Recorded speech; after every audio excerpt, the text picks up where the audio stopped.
High views. కొద్ది రోజుల క్రితం మా మిత్రుడు రైటర్ తను సాయి తను ఒక పోస్ట్ పంపాడు నాకు. చూసిన షాక్ అయ్యా. సరే ఫైనల్ అప్డేట్ వచ్చేకిద్దామని చెప్పేసి ఆగున్నాను. బై గాడ్స్ గ్రేస్ ఆ పిల్లలు సేఫ్. ఇప్పుడు వీడియో ఇస్తున్నాను. సాగర్ పాటిల్, నవీన్ గౌడ, మగన్ గౌడ, కృష్ణ వీళ్ళు ముగ్గురు హిందువులు. హిందువులు అనే వర్డ్ పర్టికులర్ ఎందుకు మెన్షన్ చేస్తున్నా అంటే గతంలో ముస్లింలు తప్పు చేసినప్పుడు, క్రైస్తవులు తప్పు చేసినప్పుడు హైలైట్ చేశారు కదా, అలానే ఇక్కడ కూడా హైలైట్ చేస్తున్నాం. అది బెలగావి తాలూకా, కర్ణాటకలో బెలగావి తాలూకా హులికట్టి గ్రామం. అక్కడ స్కూల్ +2 కూడా ఉంటుంది ఆ స్కూల్లో. ఓకేనా? అంటే 10th class, intermediate first second year అంటే +2 అంటారు. దెన్ అక్కడ ఒక ముస్లిం ప్రధానోపాధ్యాయుడు అనుకోండి, ఆ స్కూల్కి హెడ్ మాస్టర్ కావచ్చు, ప్రిన్సిపల్ కావచ్చు, 13 సంవత్సరాలుగా ఉంటున్నాడు. అతనిని అక్కడి నుంచి పంపించాలి. అప్పుడు ఏం చేయాలి? అతని మీద అపవాదు లేదన్నప్పుడు అతని మీద తప్పు చేసినట్టు ప్రూవ్ చేయాలి. అజాగ్రత్తగా ఉన్నాడు, అసలు ఇక్కడ ఉండో దిగుతున్నాం అని. అప్పుడు వీళ్ళు ఏమనుకున్నారంటే సాగర్ పట్ల మగన్ గౌడ్ అనేవాడు ఈ కృష్ణ అనేవాడిని ఎర్రగా వాడుకుందని అనుకున్నారు. ఎందుకు? ఆ కృష్ణ అనే అతను వేరే ఒక అమ్మాయిని ప్రేమించాడు. ఆ అమ్మాయి విషయం వల్ల పెద్దల కన్నా చెప్తే మొత్తం తేడా కొట్టేసింది. సో మేము చెప్పించేయాలి నువ్వు అని చెప్పేసి బెదిరించాడు. ఏం చేయాలి? ఇదిగో ఈ పురుగుల మందు లేదు ఈ విషం స్కూల్ వాటర్ ట్యాంక్లో కలపాలి. ఒరే పాపం పిల్లలు అన్యాయంగా చనిపోతారంటే ఏం చనిపోరు, ఓన్లీ అస్వస్థకు గురవుతారంటే ఏం కాదు, కలపాలి. ఎందుకు ఏంటి? ఆ స్కూల్ హెడ్ మాస్టర్ అన్నాడు చూసావా, ఆ ముస్లిం ఆయన పంపించారు. ఎన్నాళ్ళు ఉంటాడరా ఇక్కడే అని చెప్పేసి గోల. కృష్ణకి అసలు ఇష్టం లేదు, కానీ ప్రేమ విషయం ఇంకా భయపడిపోయి ఆ స్కూల్లో 5వ తరగతి పిల్లవాడిని పిలిపించారు. ఆ పిల్లోడికి ఏదో చెప్పారు, ఇవ్వాల్సినది ఇచ్చారు. మొత్తానికి పాపం పిల్లోడు, పసిపిల్లాడు వీళ్ళు చెప్పినట్టుగా నా ఇచ్చినటువంటి బాటిల్ తీసుకెళ్లి నీళ్ళలో వెళ్ళిపోయాడు. కాసేపు తర్వాత ఆ స్కూల్లో ఈ +1, +2 విద్యార్థులు పెద్దలు ఉన్నారు కదా, అంటే 16-17 పిల్లలు, వాళ్ళు వామిటింగ్ వస్తుంది, బాడీ మొత్తం తేడా కొడుతుంది. ఇమీడియట్గా ఆసుపత్రి అడ్మిట్ చేశారు. ట్రీట్మెంట్ నడుస్తున్న మూమెంట్లోనే పాయిజన్ అయింది, అంటే పిల్లల మీద విషప్రయోగం జరిగిందన్నారు. ఏంటని క్రాస్ చెక్ చేస్తే అప్పుడు 5వ తరగతి పిల్లడు భయపడిపోయి జరిగింది చెప్పేశారు. ఇమీడియట్ గా ఈ కృష్ణ అనేవాడిని, సాగర్ పాటిల్ని, నవీన్ గౌడ, మగన్ గౌడ ముగ్గురిని అరెస్ట్ చేశారు.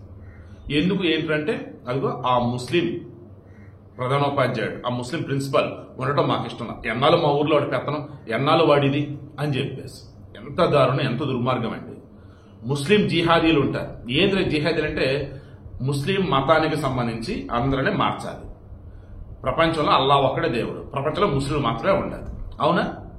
వారికి వీళ్ళకి తేడా ఏంటి? పాఠాలు చెప్పే పంతులు, పాఠాలు చెప్పే మాస్టర్ హిందూ అయి ఉండాలని ఏంటండి? ఎంతమంది ముస్లింలు టీచర్లుగా, మాస్టర్లుగా ఉంటూ ఎంతమందిని గొప్పగా మార్చలేదు. అబ్దుల్ కలాం అండి, ఆయనకన్నా గొప్పలు ఎవరైనా ఉంటారు ఈ దేశంలో? ఒక సర్వపల్లి రాధాకృష్ణ, ఒక అబ్దుల్ కలాం, వీళ్ళకి కులం ఏంటి, మతం ఏంటండి? ఎంత దుర్మార్గం అండి. జిహాదీలంటూ మతం మారితే అయితే మతం మారే, లేదంటే వాళ్ళ చేత చచ్చిపోవాలి. ముస్లింలు అన్నప్పుడు ఆ జిహాదీలు గుర్తొస్తే అమ్మ బాబోయ్ ఇచ్చే అనిపించింది. ఇప్పుడు వీళ్ళనేమందామండి, ఆ జిహాదీలకి ఈ ఎదవలకి, ఈ సైకోలకి ఏం తేడా ఉందా? స్కూల్లో ఉన్నటువంటి ఒక ముస్లిం ఉపాధ్యాయుడిని మార్చాలన్న ఇదిలో పిల్లలను చంపడానికి కూడా ఇది చేసినట్టు ఏమన్నారు? వాళ్ళంతా కూడా ఇప్పుడు రికవర్ అయ్యారు, డిశ్చార్జ్ కూడా చేశారు. బట్ ఈ ముగ్గురిని అరెస్ట్ చేసి లోపలేశారు. మరి ఏ శిక్షలు పడితే ఏంటో చూద్దాం. బట్ దయచేసి మీ మైండ్లో మతం అన్నది ఉండాలండి. మతం ఉండొద్దు. క్రైస్తవులైనా, ముస్లింలైనా, హిందువులు ఎవరైనా సరే మతం ముఖ్యమే. మీ మతాచరణ మీరు ఫాలో అవ్వండి. బట్ ఇతరుల మీద దాన్ని ద్వేషంలాగా మార్చుకోకండి. ఇట్స్ సిన్సియర్ రిక్వెస్ట్ అండి. అదే మతోన్మాదం అంటే.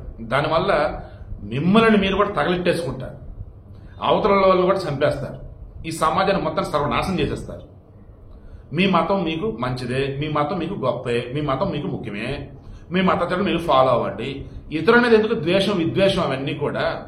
ఆయన స్కూల్లో నిజంగా హిందువుల మీద ద్వేషం చెందుతున్నాడా, లేదన్నప్పుడు ముస్లింకు సంబంధించి గొప్ప అనేది చెప్పుకుంటున్నాడా? అదేనుంటే ఆ పిల్లల చేత రిమైనింగ్ చేత చెప్పించండి పెద్దలకి, లేదంటే పోలీస్ కంప్లైంట్ ఇప్పించండి. అప్పుడు ఆటోమేటిక్ ట్రాన్స్ఫర్ చేస్తారు కదా. మొన్న తూర్పుగోదావరి జిల్లాలో ఎక్కడో ఆమె వచ్చేసి ఎస్సీ, బట్ క్రైస్తవం, దెన్ హిందూ దేవుళ్ళని రాళ్ళు అంటూ, జగన్ గొప్పోడు అంటూ హడావుడి చేస్తూ ఉంది. ఏమైంది? వెళ్ళి ఇంట్లో వాళ్ళకి చెప్పారు, వాళ్ళు వచ్చారు, చెక్ చేశారు, దెబ్బకి క్షమాపణ చెప్పించారు, ముసలిటువంటి చేయండి బాబు తప్ప మీద అని చెప్పి చంపలేస్తుంది. ఏపీలో చాలా చోట్ల ఎస్సీలుగా ఉన్నటువంటి వాళ్ళు ఎవరైతే వాళ్ళు చాలా మంది కన్వర్టెడ్ క్రిస్టియన్లే. వాళ్ళు ఉద్యోగం తీసేయాలి, కానీ ఏం చేస్తారు? ఓట్లు పోతాయి కదా, ఏ ప్రభుత్వం కూడా ఏం పీకలేదు. సో అంతిమే నేను చెప్పేది ఏంటంటే, ఈ మత పిచ్చిన వాళ్ళు అన్ని చోట్ల ఉన్నారు. అంతిమంగా నేను చెప్పేది ఏంటంటే, మనుషులాగా బతకండి. చదువుకున్న పిల్లల మీద కూడా మీ యొక్క పైచ్చని ప్రదర్శించండి. దేవుడి దగ్గర నిజంగా బతికారు.